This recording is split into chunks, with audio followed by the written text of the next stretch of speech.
चिड़िया बहन, तुम्हारा बहुत बहुत धन्यवाद जो ऐसी बारिश में तुमने हमारी मदद की। जंगल में बारिश का जोर बढ़ने लगता है। कालू कौवे का घर जिस पेड़ पे था वो पेड़ टूट जाता है और साथ में कालू का घर भी टूट जाता है। गोरी कौवे घर के नीचे दब जाती है।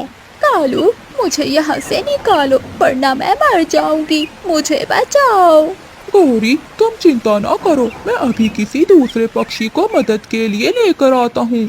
बच्चों, मैं भोजन लेने जा रही हूँ, आप दोनों घर में ही रहना। अगर कोई आए तो पूछे बिना दरवाजा मत खोलना। मेरे आने का इंतजार करना बच्चों। मम्मा, आप कितना काम करती हैं? हाँ मम्मा, बहना ठीक कह रही है, आप थक जाती होंगी। बच्चों, माँ अपने बच्चों का काम करते हुए कभी नहीं थकती, क्योंकि मेरी माँ भी मेरे लिए ये सब करती थी। आप दोनों अपना ख्याल रखना। ऐसा कहते हुए मम्मा चिड़िया अपने घर से निकलती है। जंगल में अब भोजन बहुत कम मिलता था। भोजन खोजते खोजते मम्मा चिड़िया आज दूर निकल जाती है। उसे पुराने कुएं के पास कुछ चनों के दाने मिल जाते हैं। गुड़िया को तो चनों के दाने बहुत पसंद हैं। वो आज बहुत खुश हो जाएगी। मेरे बच्चों का भोजन तो मिल गया। फिर मम्मा चिड़िया वो दाने उठाकर वापस अपने घर के लिए उड़ती है। रास्ते में जाते हुए मम्मा चिड़िया को एक टूटे हुए घोंसले में किसी के रोने की आवाज सुनाई देती है। मम्मा चिड़िया वहाँ जाती है। माँ जी, क्या हुआ? आप ऐसे क्यों रो रही हो? बेटी, मैं कल से भूखी हूँ। भूख के कारण अब मेरे पेट में दर्द हो रहा है।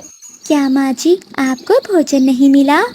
चिड़िया बेटी, मैं उड़ नहीं सकती और कोई मेरी मदद भी नहीं कर रहा। 3 दिन पहले मुझे एक मिट्ठू तोता अमरूद देकर गया था। उसे खाए हुए 3 दिन हो गए हैं। चुप कर जाएं, माँ जी, चुप कर जाएं। ये लें, आप ये चनों के दाने खा लें। मैं ये चने अपने बच्चों के लिए लेकर जा रही थी।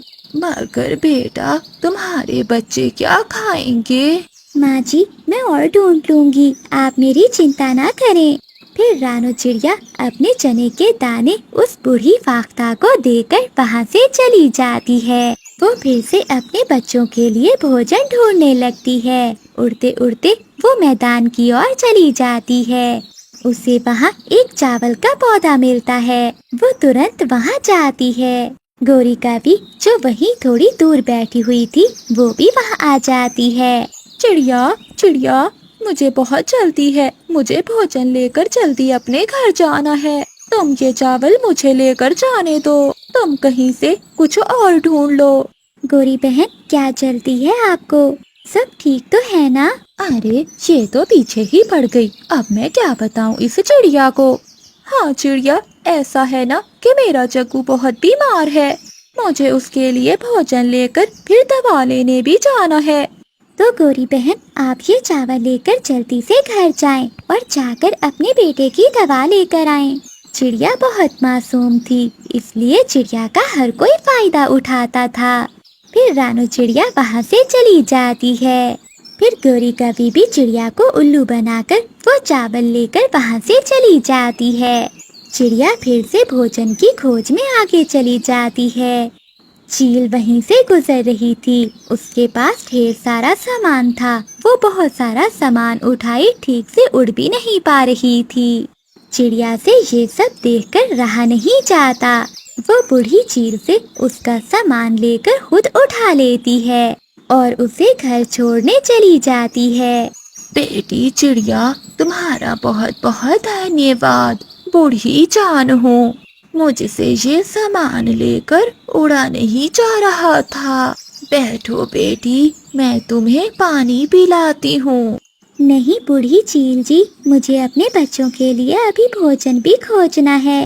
गुड़िया और कुकू अपने घर में बैठे हुए थे कि दरवाजे पर दस्तक होती है। कौन कौन है बाहर? बच्चों, मैं बूढ़ी बूढ़ी फाख्ता हूँ। जब कुकू दरवाजा खोलता है तो वहाँ पर कोई भी ना था। दरवाजे पर ढेर सारा भोजन पड़ा हुआ था। कुकू वो भोजन लेकर अपने घर में आ जाता है।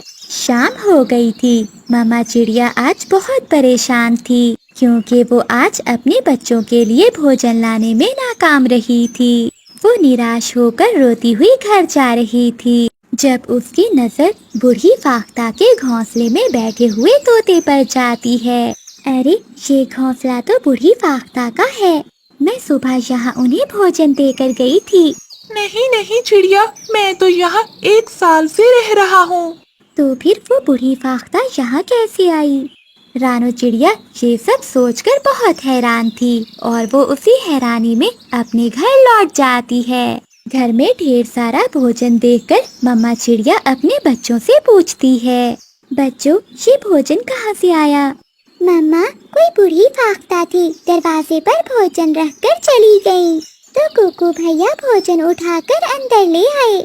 तो अब मुझे पता चला कि ये मेरी परीक्षा थी। मम्मा, क्या ये भोजन आपने भेजा था? नहीं बच्चों, ये भोजन ऊपर वाले ने हमारे लिए भेजा है। फिर वो सभी मिलकर खुशी खुशी भोजन खाते